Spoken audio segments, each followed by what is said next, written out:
మనకు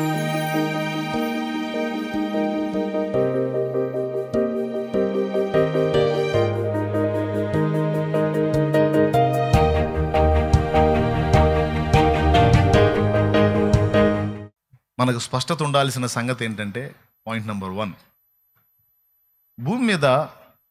ప్రస్తుతం భూమి మీద దేవుడు ఏమి జరగాలని ఆశిస్తున్నాడో అది మనకి స్పష్టత ఉండాలి.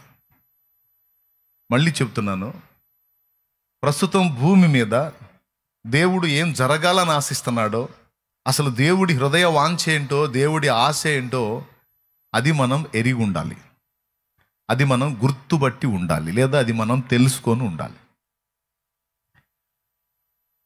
ప్రస్తుతం భూమి మీద ఏం జరగాలని దేవుడు ఆశిస్తున్నాడో అసలు దాంతో పనే లేకుండా కొంతమంది ప్రార్థనలు ఉంటాయి. ప్రస్తుతం భూమి మీద ఏం జరగాలని దేవుడు కోరుకుంటున్నాడో దాని విషయంలో స్పష్టత లేకుండానే కొంతమంది పరిచర్యలు ఉంటాయి, కొంతమంది దైవజనుల ప్రసంగాలు ఉంటాయి. కానీ నాతో దేవుడు మాట్లాడినటువంటి విషయం ఏంటంటే, నువ్వు ఈ మూడింటిలో లేదా ఇంకా ఏవైనా దేవుని సంబంధంగా చేసేటప్పుడు ఫస్ట్ అసలు దేవుడు ఏం ఆశిస్తున్నాడో, ప్రస్తుత తరంలో భూమి మీద ఏం జరగాలని దేవుడు కోరుకుంటున్నాడో అది నీకు తెలుసా? అది గుర్తుపట్టకుండా, ఆ విషయంలో నీకు గ్రహింపు లేకుండా నువ్వు చేసేవన్నీ సఫలమవుతాయా, అర్థవంతంగా ఉంటాయా అనే విషయాన్ని నా దృష్టిలో దేవుడు తీసుకొచ్చాడు. సింపుల్గా మీకు బైబిల్లోంచి ఒక వచనం చూపించవచ్చు ఇందును గూర్చి. గతంలో ఒకసారి చెప్పాను మీకు, 1-2 సార్లు నేను మీకు ఈ విషయాన్ని అందించున్నాను. బేతనియలో మార్తా మరియల ఇంటికి యేసు ప్రభు వస్తాడు. మార్తా యేసు ప్రభుని ఆహ్వానించింది. ఆహ్వానించినప్పుడు యేసు ప్రభు తన శిష్యులతో కలిసి ఆ ఇంటికి వెళ్తాడు. వెళ్ళినప్పుడు యేసు ప్రభు మాట్లాడుతూ ఉంటే మరియా యేసయ్య పాదాల దగ్గర కూర్చొని ఆయన నోట నుండి వచ్చేటువంటి మాటల్ని వింటూ ఉంటుంది. మార్తా ఏం చేసిద్దంటే ఇంట్లోకి వెళ్ళి పొయ్యి దగ్గర కూర్చొని వంట కార్యక్రమం మొదలుపెట్టిద్ది. ఇక ఆమె విస్తారమైన పనులు పెట్టుకొని ఇక ఏమేమి వంటలు పెట్టిందో, మరి ఏమేమి ఆహారాలు ఏర్పాటు చేసిందో మొత్తానికి పాపం కష్టపడుతుంది. చెల్లెలు వచ్చి సహాయం చేసిద్దేమో అని ఎదురు చూస్తూ ఉంది. ఇందులో మార్త పెద్దదో మరియ పెద్దదో మనకైతే తెలియదు. నేనైతే మార్త అక్కయ్య అనుకుంటున్నాను. ఎప్పుడు ఎక్కువ శాతం పెద్దోళ్ళే ఎట్టుంటారు నాకు తెలిసి. ఎందుకంటే బాధ్యత కదా పాపం, పెద్దోళ్ళకి రెస్పాన్సిబిలిటీ ఉంటుంది. అందుకని పెద్దోళ్ళకి ఆ దృష్టి ఉంటుందని నేను అనుకుంటున్నాను. ఎవరినైనా ఇంటికి ఆహ్వానించడం కానీ, వచ్చిన వాళ్ళకి ఏదైనా ఏర్పాట్లు చేయటం కానీ. చిన్నోళ్ళు ఏంటంటే అంత బాధ్యతగా ఉండరు. పెద్దోళ్ళు ఏంటంటే మరి మన ఇంటికి వచ్చినప్పుడు మనం అన్ని చూసుకోవాలి కదా అని వాళ్ళ పెద్దంతరాన్ని వ్యక్తం చేస్తారు. అందుకని నేను మార్త పెద్దదని అనుకుంటున్నాను. నేను మరియా చిన్నదని అనుకుంటున్నాను. ఆమెమో యేసుప్రభు పాదాల దగ్గర కూర్చొని ఆయన మాటలు వింటా ఉంది. మార్త ఏమో ఇంకా వచ్చింది, అమ్మాయి వచ్చింది, నాకు సహకరించింది, ఇద్దరం కలిసి ఫుడ్ రెడీ చేద్దాం, ప్రభువుకు పెడదామని పాపం ఎదురు చూస్తుంటే ఎంతకి రాదే. కోపం వచ్చింది, చిరాకు వచ్చింది, విసుగు పుట్టింది. ఇంకొకటి, మార్తా పెద్దదని ఎందుకు అన్నానంటే, ఈ కోపపడేది కూడా ఎక్కువ శాతం చిన్నోళ్ళ మీద పెద్దోళ్ళే కోపడుతుంటారు. పెద్దోళ్ళ మీద చిన్నోళ్ళు కోపపడతారు. చిరాకు పడ్డా కోపపడ్డా పెద్దోళ్ళే పడుతుంటారు.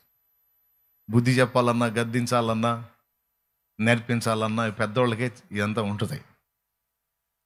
ఇక ఆవేశంగా వచ్చింది పాపం బయటికి. ఇదంతా మీకు బైబిల్లో ఒకసారి లూకాసు వార్త తీస్తే, లూకాసు వార్త 10వ అధ్యాయము 38వ వచనం నుంచి రాయబడి ఉంటుంది 42వ వచనం దాకా. అంతటా వారు ప్రయాణమైపోవచ్చుండగా ఆయన ఒక గ్రామంలో ప్రవేశించెను. మార్తా అను ఒక స్త్రీ ఆయనను తన ఇంట చేర్చుకొనెను.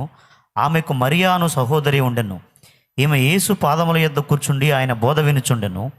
మార్త విస్తారమైన పని పెట్టుకొనుట చేత తొందరపడి ఆయన యొద్దకు వచ్చి, ప్రభువా, నేను ఒంటరిగా పని చేయుటకు నా సహోదరి నన్ను విడిచిపెట్టినందుకు నీకు చింత లేదా? నాకు సహాయము చేయమని ఆమెతో చెప్పుమనెను. ఏమయ్యా ప్రసంగం చేస్తున్నావు నువ్వు? ప్రసంగం దేవుడు ఈ మాటల్లో నుండి మనందరితో మాట్లాడును గాక. ఆమేన్. ఈరోజు పరిశుద్ధాత్మ తన వశమందు తన దాసుని ఉంచుకొని మనకు తన వాక్కును పంపించును గాక. ఆమేన్. అడ్డగించే దుష్టాత్మల శోధనను నా తండ్రి యేసు నామములో లయపరచునుగాక. ఆమేన్. ఆ కీడులు, ఆ శోధనలు, ఆ గలిబిలంతా యేసు నామములో బంధించి నా తండ్రి దూరపరచునుగాక. ఆమేన్. నేను జాగ్రత్తగా వినండి. యేసు ప్రభుని ఆహ్వానించింది, యేసు ప్రభుని కూర్చోబెట్టింది. ముందు ఆయన కడుపు నింపడానికి పాపం ఆమె తిప్పలు పడుతుంది. ఇక్కడ కాసేపు ఆగిన తర్వాత ఆ పని అంతా ఆమె చేయాల్సి వచ్చేటప్పటికి చిరాకు పుట్టి వచ్చేటప్పటికి యేసు ప్రభు మాట్లాడుతున్నాడు. మరియ వింటా ఉంది. వచ్చి, ప్రభువా, నేను ఒక్కదాన్నే కష్టపడుతున్నాను, ఇంతమందిని వేసుకొని వచ్చావు, మరి అందరికి ఆహారం వండి పెట్టాలంటే కష్టం కదా, నేను ఒక్కదాన్నే కష్టపడుతున్నాను, నీకు చింత లేదా? ఆమె కూర్చొని అలాగ బాధ్యతలు మర్చి, పని చేయటం మర్చి కూర్చొని ఖాళీ వింటానికి అలవాటు పడిపోతుంది. ఎప్పుడు ఇంతే అన్నట్టుగా చిరాకు పడి వెళ్ళి, నాకు సహాయం చేయమని నువ్వు చెప్పాలి కదా, మీ అక్కకి సాయం చేయమని చెప్పాలి కదా, అసలు నువ్వు మిగిలిన బోధలన్నీ కాదయ్యా చేయాల్సింది. ముందు అసలు పెద్దోళ్ళకి చిన్నోళ్ళు ఎట్ట సాయం చేయాలో ముందు ఆ బోధ చేయి. ఇంటికి అతిథులు వచ్చినప్పుడు ఎలాంటి మర్యాదలు చేయాలో, వాళ్ళ విషయంలో ఎలాంటి బాధ్యత కలిగి ఉండాలో ముందు ఆ బోధ చేయవయ్యా నువ్వు అని. ఆయన బోధించే బోధ నాపి ఏం చెప్పాలో ఏం చెబుతుంది. ముందు మీ అక్కకి సాయం చేయిపో అని ఆమెకి బోధించు. అప్పుడు యేసు ప్రభు అన్నాడు, 2 సార్లు పిలిచాడు మార్తని, ఒకసారి కాదు. ఒకసారి మార్తా అనలా, గట్టిగా గద్దించినట్టు అని ఉంటాడు నాకు తెలిసి. మార్తా, మార్తా, నీవనేకమైన పనులను గూర్చి విచారము కలిగి తొందరపడుచున్నావు, కానీ అవసరమైనది ఒక్కటే. నువ్వు అనేకమైన పనులను కలిగి వాటి విషయమై తొందర కలిగి ఉన్నావు. అనేకమైన పనులు అన్నాడు అక్కడ. వాస్తవంగా ఆమె పెట్టుకుంది వంట పనే. కానీ ఆయన ఏమో మాట్లాడుతున్నాడో తెలుసా, నువ్వు అనేకమైన పనులను గూర్చి తొందరపడుతున్నావు అన్నాడు. అంటే మార్తా సైకాలజీ ఏంటో చెప్తున్నాడు.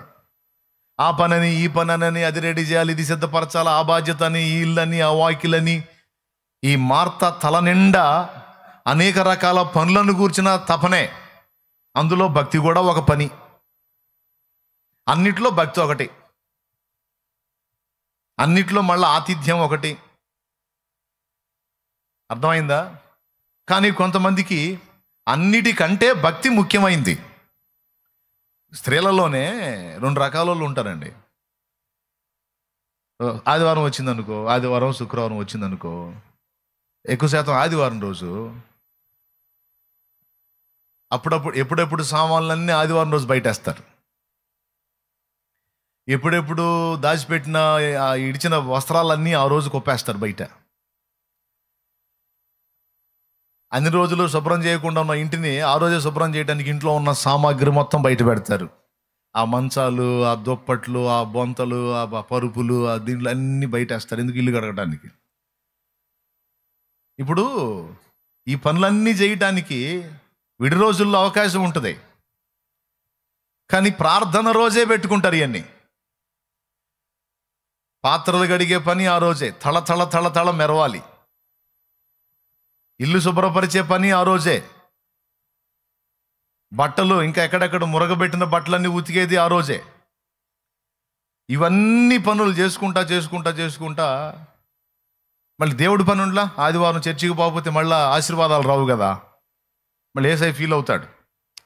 అందుకని ఈ పనులన్నిట్లో అదొక పని. శనివారం రోజే వేసుకుంటారు మొత్తం లిస్ట్ అంతా. ఏమేం చేయాలి, ఏమేం చక్కబట్టాలి. ఇత్తడి బిందెలు గత మురికి పట్టినాయా, రాగి బిందెలు మురికి పట్టినాయా, స్టీల్ బిందెల మీద మచ్చలు పడ్డాయా, గిన్నెలు దుమ్ము కొట్టుకున్నాయా, మొత్తాన్ని చింతపండు వేస్తూ అవ్వాలి, నిమ్మ పులుసు వేస్తూ అవ్వాలి. అబద్ధాలు ఆడకుండా చెప్పండి, విడి రోజుల్లో పెట్టుకునే వాళ్ళ, ఆదివారం పెట్టుకునే వాళ్ళు ఎక్కువ. ఎందుకనో ఆదివారం అనగానే అదొక ఆకర్షణ, సామాన్ల మీదకే పోయింది మైండ్. స్తోత్రం. నాకు తెలిసి చాలా వరకు మా ఇంట్లో అయ్యే జరిగాయి గతంలో. అందుకని మరి మా ఇల్లు చూసి మరి నేను క్రైస్తవుడిని, నేను దేవుని బిడ్డనే కాబట్టి మా ఇంట్లో ఏం తంతు జరుగుతుందో చూసుకొని నేను మీకు చెబుతున్నాను. అనేకమైన పనులలో భక్తి కార్యక్రమం ఒక పని. కానీ ఇక్కడ యేసు ప్రభు చెప్తున్నది ఏంటంటే, అన్ని పనుల తర్వాత ముందు భక్తి మెయిన్ అన్నదాన్ని మరియ చేసిందని చెబుతున్నాడు యేసు. అన్ని పనుల తర్వాత ముందు దేవుని పని. కాబట్టి ఏం చేయాలో విడి రోజుల్లో ఈ పనులన్నీ నువ్వు ముందేసుకో, ఇబ్బంది లేదు. ఆ సోమవారమో ఆ మంగళవారమో ఆ సామాగ్రి బయటేస్తావో, నువ్వు ఏం ఉతుకుతావో, ఎవరిని ఉతుకుతావో, ఆ ఉతుకుడు సెక్షన్ అంతా విడి రోజుల్లో పెట్టుకో. కానీ సండే రోజు దేవుడి సమయం. కానీ చాలామంది మనసు ఎలా ఉంటుందంటే ఆ రోజు పనులన్నీ కొప్పేసుకుంటారు. ఒక పని కాదు, రకరకాల పనులు తల నిండా నింపుకుంటారు. బాగా వినండి, చెప్తాను. అయితే యేసుప్రభు స్ట్రైట్గా 2 సార్లు గద్దించి మార్తతో మాట్లాడాడు. నీవు విస్తారమైన పనులను కల్పించుకొని వాటి విషయంలో తొందరపడుచున్నావు, కానీ అవసరమైనది ఒక్కటే అన్నాడు. పుట్టినోట్లో అవసరమైనవి కొన్నియే అని ఉంటుంది. తర్వాత అన్నాడు, మరియ శ్రేష్టమైన దాన్ని ఎంచుకుంది అన్నాడు. శ్రేష్టమైనదేంటి? ఇది ఇప్పుడు మన పాయింట్. శ్రేష్టమైనది ఏంటంటే దేవుని చిత్తమును మనము తెలుసుకొని దాని విషయంలో ఒక స్పష్టత కలిగి మనం పని చేయుట, పరిచర్య చేయుట అనేది శ్రేష్టమైనది. ఇది యేసు ప్రభు గుర్తించి మరియను ప్రశంసించి మార్తతో గద్దించి మాట్లాడిన సంగతి. ఏది శ్రేష్టం? ఇదే మాట పాత నిబంధనలో సౌలు అనే రాజుతో ప్రవక్త అయిన సమూయేలు చెప్తాడు. బలులు అర్పించుట కంటే సమీపించి మాట వినుట శ్రేష్టము అని. ఒకసారి చూస్తారా మీరు ఆ మాట? లేఖనంలో ఉంది. సమూయేలు గ్రంథము మొదటి గ్రంథము, సమూయేలు రాసినట్టు సమూయేలు గ్రంథము మొదటి గ్రంథము 15వ అధ్యాయం 22వ వచనం. చదువు నాన్న. అందుకు సమూయేలు తాను సెలవిచ్చిన ఆజ్ఞను ఒకడు గైకొనుట వలన యెహోవా సంతోషించినట్లు ఒకడు దహన బలులను అర్పించుట వలన ఆయన సంతోషించాడు. దేవుడు ఎలా సంతోషిస్తాడంటే తాను సెలవిచ్చినటువంటి మాటలను ఒకడు గైకొనుట వలన దేవుడు సంతోషిస్తాడట. దేవుణ్ణి ఎలా సంతోష పెట్టగలమంటే ఆయన ఆజ్ఞలను గైకొనుట ద్వారా, ఆయన చెప్పిన మాటను విని దాని చొప్పున నడవటం మొదలుపెట్టుట ద్వారా మనల్ని బట్టి దేవుడు సంతోషిస్తాడు. ఇంకా దేన్ని బట్టి సంతోషపడతాడు? ఆలోచించుము. గమనించు, ఒక నిమిషం. ఇందులో ఒక అంశం ఉంటుంది, ఎవరైనా రాసుకోవచ్చు. ఇది ఎక్కడన్నా మీరు మాట్లాడడానికి కూడా ఉపయోగపడిద్ది. దేవుడు ఇంకా దేన్ని బట్టి సంతోషపడతాడంటే మొట్టమొదటిది ఆయన ఆజ్ఞలను విని గైకొనుట ద్వారా దేవుడు సంతోషపడతాడని ఇక్కడ ప్రవక్త అయిన సమూయేలు చెప్పాడు. అలాగే కీర్తనల గ్రంథంలో కృపను వేడువారి యందు దేవుడు ఆనందించును అన్నాడు. అర్థమైందా? తన నీతిని ప్రదర్శించేవాడి యందు దేవుడు ఆనందించడు, కానీ దేవుని కృపయే గొప్పది. నేను నీతిగా బతికినప్పటికీ మా నీతి క్రియలన్నీ మురికి బట్టలు తండ్రి, నీ కృపయే మాకు ఆదరణ, ఆనందం, ఆశ్రయం ప్రభువా అని కృపను వేడుకునే వారి యందు ఆయన ఆనందిస్తాడని కీర్తనల గ్రంథము 147వ కీర్తన 11వ వచనం. గుర్రముల నరులందలి బలమునానందించడు, కృపను వేడు వారిలో సంతసించువాడని. దేవునికి మహిమ. దేవుడు దేన్ని బట్టి సంతోషపడతాడు? కృపను వేడు వారి యందు, కృప కొరకు కనిపెట్టుకుని వారి యందు ఆయన ఆనందించువాడై ఉంటాడు. ఏమంటే ఎవరిష్టులు దేవునికి? ఆయనను సమీపించి ఆయన మాట వినేవాళ్ళంటే ఆయనకి ఇష్టం, వాళ్ళని బట్టి సంతోషపడతాడు. రెండవది ఆయన కృపను నిరంతరం వేడుకునే వాళ్ళంటే ఆయనకి ఇష్టం, వారి యందు సంతోషపడతాడు. మూడవది విశ్వాసము లేకుండా దేవునికి ఇష్టడై ఉండుట అసాధ్యము. హెబ్రీ పత్రిక 11:6.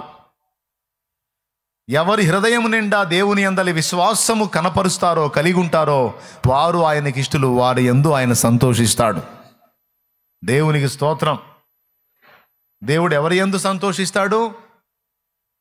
3 సంగతులు చెప్పాను. మొట్టమొదటిది సమీపించి ఆయన ఆజ్ఞలను విని గైకొనే వాళ్ళ విషయంలో ఆయన సంతోషపడతాడు. కృపను వేడుకునే వారి యందు సంతోషపడతాడు. మూడవది విశ్వాసము గల హృదయాలను బట్టి దేవుడు సంతోషపడతాడు. కాబట్టి ఇది మీరు గుర్తుపెట్టుకోండి, ఇది ఒక పక్కన పెట్టండి. ఇప్పుడు పాయింట్కి వస్తాను. ఏది శ్రేష్టం? బలు అర్పించుట శ్రేష్టమా, సమీపించి మాట వినుట శ్రేష్టమా? ఈ మాట ఎవరు చెప్పారు? సమూయేలు ప్రవక్త సౌలుతో చెప్పాడు. ఎవరు పిచ్చోడా, నువ్వు బలులు అర్పించడానికి నేను ఇది తెచ్చాను శపితమైన వాటిలో కొన్ని తెచ్చాను అని చెప్పి నువ్వు అంతా ఈ మాటలు మాట్లాడుతున్నావు. బలులు అర్పించుట కంటే సమీపించి మాట వినుట శ్రేష్టము. పొట్టేళ్ల క్రోవు అర్పించుట కంటే మాట వినుట శ్రేష్టము. మరియ శ్రేష్టమైన దాన్ని ఎంచుకుంది అన్నాడు. ఏమిటి మరియ శ్రేష్టమైనది ఎంచుకుంది అంటే సమీపించి మాట వినటం. ఇప్పుడు నా పాయింట్కి వస్తాను, జాగ్రత్తగా తీసుకోవాలి ఈ మాటని. సమీపించి మాట వినుట శ్రేష్టం. మార్త ఏమో పిలిచింది, వంటగదిలో దూరింది. అది అవసరమే, పాపం వచ్చిన వాళ్ళకి ఆతిథ్యం చేయాలి, అది కూడా బైబిల్లోనే రాసుంది. సహోదర ప్రేమ నిలవరముగా ఉండనీయుడి ఆతిథ్యము చేయ మరువకుడి అనే మాట బైబిల్లో ఉంది. అది హెబ్రీ పత్రిక 13వ అధ్యాయంలో 1వ వచనంలోనే ఉంది. సహోదర ప్రేమ నిలవరముగా ఉండనీయుడి ఆతిథ్యము చేయ మరువకుడి. సో ఆతిథ్యం చేయాలి, అది కూడా అవసరమే. అయితే ఏది ప్రాముఖ్యము, ఏది ముందు, ఏది వెనక?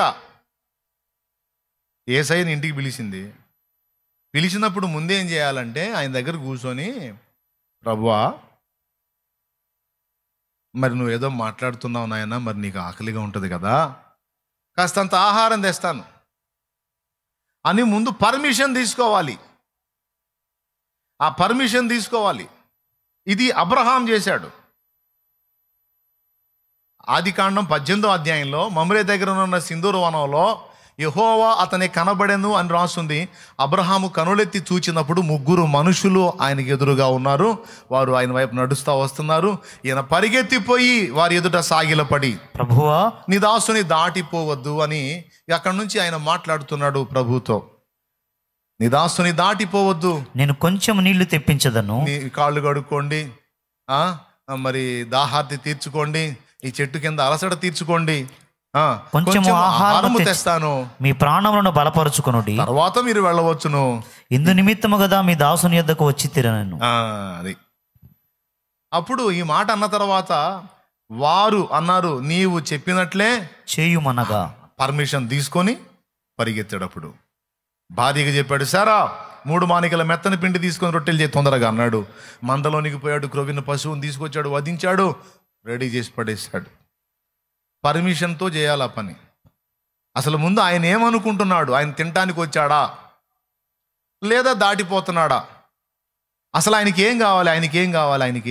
ఆయన ఏం కోరుతున్నాడు, ఏం అడుగుతున్నాడు, ఏం ఆశిస్తున్నాడు అనేది తెలుసుకోవాలా లేదా?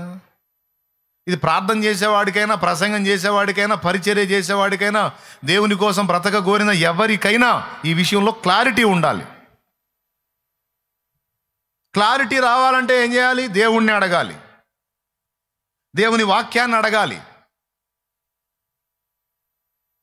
అర్థమైందా? అబ్రహాము తెలివిగా ఏం చేశాడు? దేవుని ఎదురుపడ్డప్పుడు దేవుని ఆశ్రయించి పర్మిషన్ తీసుకున్నాడు. నీళ్లు తెప్పిస్తాను, కాళ్ళు కడుక్కోండి, చెట్టు కింద అలసట తీర్చుకోండి, చల్లగా ఉంది, సింధూర వృక్షం, ప్రశాంతంగా ఉంటుంది నాయన, ఎండాకాలం ఎండవేళ వచ్చారు, దాని కింద ఉండండి. మా గుడారంలో కూడా హీటే, గుడారంలో కూడా వేడే, ఇక్కడైతే చల్లగాలి, చల్లగా ఉంటుంది, నీళ్లు తెస్తాను, కాళ్ళు కడుక్కోండి, అంత ఆహారం సిద్ధపరుస్తాను, అంత తిని మీ ప్రాణాలను బలపరుచుకొని తర్వాత మీ త్రోవను మీరు వెళ్ళండి. ఆ తర్వాత నన్ను దీవించండి అని కూడా అనలా, నన్ను బ్లెస్ చేయండి, నన్ను ఆశీర్వదించండి అని కూడా అడగల.